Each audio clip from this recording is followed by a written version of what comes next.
what do you do for plant training in order to achieve high quality, in order to get a higher yield? Yeah, go for it. Hopefully you caught your breath by now. I first started on forums and different things and looking at different plants and looking to see what I liked. And I just, for some reason, I love to see the canopy. I just love to see that level canopy. And I think what sticks in my head, and I know it's an iconic, where you see the picture of the outdoor medicinal plant and it's a hedge. You had to have seen it. I've seen a million pictures, different pictures of people growing hedges and stuff. And I thought to myself, God, that looks so cool. That looks so cool. I want to grow that way. And then, of course, the common sense of it, of getting everything to the top, and finding out that the par is the same. They're all getting the same thing. So you can get all these colas, all these tops, all to the top, getting the exact same thing. Nobody's being treated special.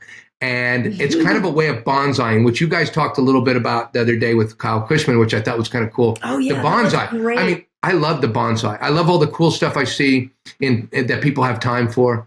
I'm too busy playing golf, but love looking at it. I love the art because so this is kind of my art as well, being able to get the flattest canopy. I'm not always able to achieve it, and I'm not always able to make it look as perfect as Sedna last season. Sedna was just amazing. She just gave me this flat, beautiful looking cat, which for me, plant. Yeah, and they're all not all like that, but I'm striving for that. And that gets everything to the top. And Kyle Cushman, of course, helped me in this way of taking off all the nodes all the way up to the top. And, taking off all those bottom nodes. And the video that I watched, and I've rewatched it, he says all the way to the top, all the way to the top. You got to have some big kahunas. You got to have huge kahunas to take all those nodes to the top, right? You think of it like, you got to have faith. You got to have some faith. You got to have some. I want to say you have to have almost religion to do that. And it helped me because when I grew my first crop, I think I was a little dumb about it all. Oh, Kyle Cushman says to do it, and I did it, right? And then I ended up getting some growth. I didn't clean it off like I clean my new ones off now. So you see on my first grow, you see stuff going down. But he had everything going up to the top. So now I use some common sense, depending on how far they are spaced on the nodes. If there's some far spacing, I don't want to grow anything that's not going to connect. And I'm trying to connect. I want everything to not only connect. I almost, when I get to the stage of trimming everything, I think I don't want to be peeling off things that aren't, tight, and that's how you do it. You know how you're peeling off lower buds because they're not quite connected, but they're still hard and they're still good. They're up on the top. So I'm trying to get all those hard ones as much as I can that are going to connect up on top.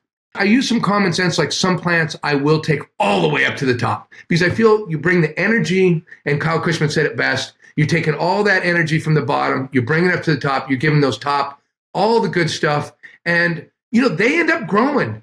But I have also found I also found that and I have a goal of getting 50 buds in a 2x2 space. Oh, bud site! Number of bud sites was a huge thing for us. We thought we had too many at 50, but no. I made a mistake. I made a mistake on one of my grows where I grew. I just did a lot of just pinching everything. I'm just pinching. Small bud syndrome. Yeah, we call it small bud syndrome. We have the whole thing on that because I had small bud syndrome that season, and it ended up everything got about 5 ounces of plant, and they were just little tiny plants. Because I pinched a lot of stuff, and then I went into transition too soon, so nothing took off. Nothing. So it just stayed like a little dome. These flowers were just like a little dome. Everything was really tight. And there was 50 bud sites on each of these plants, and they were all really small. And but because it was so small, I did pinch them. I pinched every one of these plants all the way to the top, and they got all these nice little tops on them. And I went through the whole season going, man, I really messed up the yield on this. I really messed up the yield. But we actually were we were pretty. Besides, we had a stunted runt. I think that was Lily that seeing we name our plants. So I think that was Lily that grow was stunted because of the gnats. So we only got 3 plants that but Lily looked great, but she ended up just completely being larvae.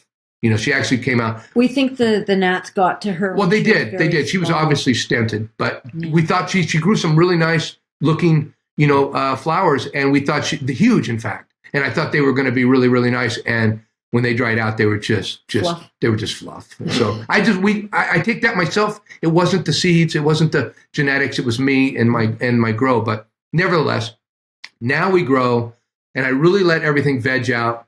Last season, everything vegged out to 6 weeks.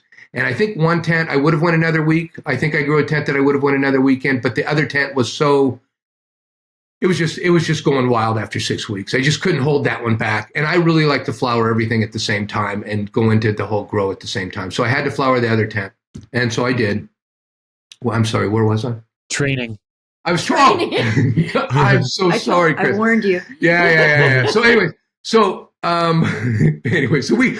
I think I want to just finish this by saying we try to veg them out and really let them grow out to their 2x2. They each get a 2x2 spot in my 2x4 grows. So that's 4 of them. Each of them get a 2x2 spot. We try to really let them veg out 6, maybe 7 weeks, where they're looking like they're taking up the tent. And then we flip them and we let them grow up. And I pinch like nobody else. I just pinch, and I figure I think I got about 2 pinches besides the top, the first top. I think I got about 2 pinches after that, and we just try to let the plant do what it's going to do, come up and try to use some common sense on the top. If the nodes are close enough, that's kind of where we keep it to. Is we want those to connect. If they don't, we just go to the top. Everything's going to go to the top. We're going to get hopefully 6. Don't get cocky. I get cocky. Hopefully 6 ounces on every plant. But I'll tell you what, if we get 5, we feel pretty good. If it's all dense, we feel pretty good with 5 ounces on a plant, not using anything. So and try to get that flat canopy. So I use a lot of wire. You just got to come see it. It's just fun.